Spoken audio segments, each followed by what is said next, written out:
Thank you very much madam. ಮತ್ತು ನಮ್ಮ boss Arnab Goswami ಅವರಿಂದಲೂ ಕೂಡ ನಿಮಗೆ ಅವ್ರಿಗೆ ನನ್ನಂಥ ಫ್ಯಾನ್ ಬೇರೆ ಯಾರು ಇರಲ್ಲ ರೀ. ಓಕೆ, ಲೋಕದಲ್ಲಿ ದಿನ ಬಂದು ನೇಷನ್ ವಾಂಟ್ಸ್ ಟು ನೋ ಅನ್ನೋದು ಕೇಳಿಬಿಟ್ರೆ ನಾನು ಇದೇ ಮಾಡೋದು. I love you, I tell you. ಆ ಧೈರ್ಯ ಇದೆಯಲ್ಲ, ಆ ಒಂದು ಲೀಡರ್ಗೆ ಆ ಧೈರ್ಯ ಆದ್ಬಿಟ್ರೆ ಎಲ್ಲರಿಗೂ ಹಂಚ್ಬಿಡ್ತಾರೆ. ಏನೇನು ಕಷ್ಟಗಳು, ಏನೇನು ಪ್ರಾಬ್ಲಮ್ ನೋಡಿದ ಮಗು. ನನ್ನ ವಯಸ್ಸಿಗೆ ನನ್ನ ಮಗು ಅನ್ಬೋದು, ನಿಜವಾಗ್ಲೂ ನನ್ನ ಮಗ ವಯಸ್ಸೇ ಇರುತ್ತೆ. ನಾವೆಲ್ಲ my husband we use to pray, ದೇವರೇ ಏನು ಅವ್ರಿಗೆ ಎಂಥ ಕಷ್ಟ ಕೊಟ್ಟರು ಗೌರ್ಮೆಂಟಲ್ಲಿ, ಏನೇನು. ನಿಜ ಹೇಳಿದ್ರೆ ಒಬ್ಬನಿಗೆ ಕಷ್ಟ ಬರುತ್ತೆ ಅಂದರೆ ಕಣ್ಕೂಡಾಗಿ ನೋಡಿದ್ದು ಇವ್ರನ್ನ. ಅಲ್ಲಿಂದ ಹೊರಗೆ ಬರ್ಬೋದು ಅಂತ ಎಲ್ಲರೂ ಸೇರಿ ಅವ್ರಿಗೆ ಸಪೋರ್ಟ್ ಮಾಡಿ ಎಂಟೈರ್ ಯೂನಿಟ್ ಅಲ್ಲಿಂದ ಬಂದು ಎಲ್ಲಿ ಕರ್ನಾಟಕ ಇಲ್ಲಿ ಕರೆಕ್ಟಾಗಿ ಹಾಕಿದ್ದಾರೆ. ಒಂದು ಆ್ಯಂಕರ್ ಹಾಕಿ ಇಲ್ಲಿ ಒಂದು ಶುರು ಮಾಡಿದ್ದು ಕರೆಕ್ಟ್. ಆ ಒಂದು ನ್ಯೂಸ್ ಚಾನಲ್ ಅನ್ನೋದು ಶುರು ಮಾಡೋದು. ಯಾಕೆಂದರೆ ಮಕ್ಕಳಿಗೆ ಈಗ ಇತ್ತೀಚೆಗೆ ಟಿ ವಿ ನೋಡೋದು, ನ್ಯೂಸ್ ನೋಡೋದು, ನ್ಯೂಸ್ ಓದೋದು ಅನ್ನೋದು ಹ್ಯಾಬಿಟ್ ಹೋಗಿಬಿಟ್ಟಿದೆ.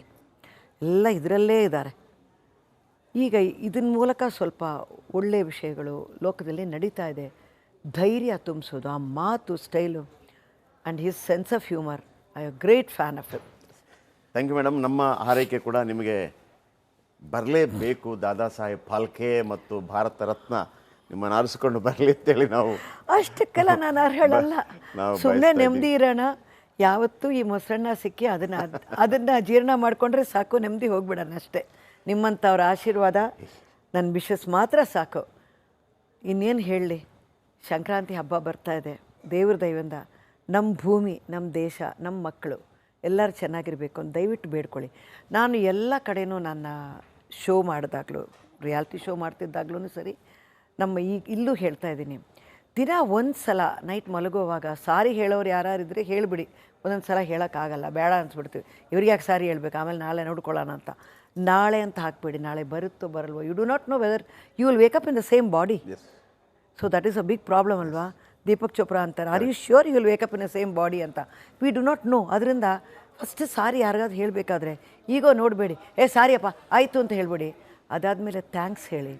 ಫಸ್ಟು ನಮ್ಮ ದೇಶನೇ ಕಾಪಾಡ್ತಿದ್ದಾರಲ್ಲ ಜವಾನ್ಸ್, ಅವ್ರಿಗೆ ಥ್ಯಾಂಕ್ಸ್ ಹೇಳಿ. ಅವರೊಬ್ಬೊಬ್ಬರು ಕುಟುಂಬನೇ ಚೆನ್ನಾಗಿರಬೇಕು, ಅವ್ರ ಆರೋಗ್ಯ ಚೆನ್ನಾಗಿರಬೇಕು. ಎಂಥ ಕಷ್ಟಪಡ್ತಿದ್ದಾರೆ ಅವರು. ಹೋಗಿ ಅಲ್ಲೆಲ್ಲ ನಮ್ಮನ್ನು ಕಾಪಾಡ್ತಿದ್ದಾರೆ ಅನ್ನೋ ಧೈರ್ಯದಿಂದ ನೆಮ್ಮದಿ ನಿದ್ದೆ ಮಾಡ್ತಾಯಿದ್ದೀವಿ, ನೆಮ್ಮದಿ ಊಟ ಮಾಡ್ತಾಯಿದ್ದೀವಿ. ನೆಕ್ಸ್ಟು ನೀವು ಏನೇ ಹೇಳಿ ಅವರು ಕರಪ್ಟ್, ಅವ್ರು ಇಂಥ ಅಂತ ಇಲ್ಲ. ಪೊಲೀಸ್ನವರು ಸ್ಟೇಟ್ಗೆ ಅಲ್ವಾ, ಅದು ಹೊರಗಡೆ, ಇದು ಒಳಗಡೆ ಇರೋದು. ಒಂದೊಂದು ಸ್ಟೇಟ್ಗೂ ಪೊಲೀಸ್ನವರು. ಇಲ್ಲಿ ಪೊಲೀಸ್ ಬೀಟ್ ಇದೆ ರೀ ಅಂತ ಧೈರ್ಯದಲ್ಲಿ ಗೇಟ್ ಲಾಕು ಮಾಡಲ್ಲ ನಾವು. ಆ ಥರ ನಡೀತಿರೋದಲ್ಲ. ಅವರು ಚೆನ್ನಾಗಿರಬೇಕು. ನಮಗೆ ಯಾರ್ಯಾರು ಏನೇನು ನಮ್ಮನ್ನು ಕಾಪಾಡ್ತಾರೋ ಅವರೆಲ್ಲ ಚೆನ್ನಾಗಿರಬೇಕು ಅಂತ ಒಂದು ಥ್ಯಾಂಕ್ಸ್ ಹೇಳಿಬಿಟ್ಟು ನೈಟ್ ಮಲಗಿ. ಇದನ್ನು ಮಕ್ಕಳಿಗೆ ನಾನು ಯಾವಾಗಲೂ ಹೇಳೋದು, ನನ್ನ ಫ್ಯಾಮಿಲಿಗೆ ಹೇಳ್ತಾ ಇದ್ದೀನಿ,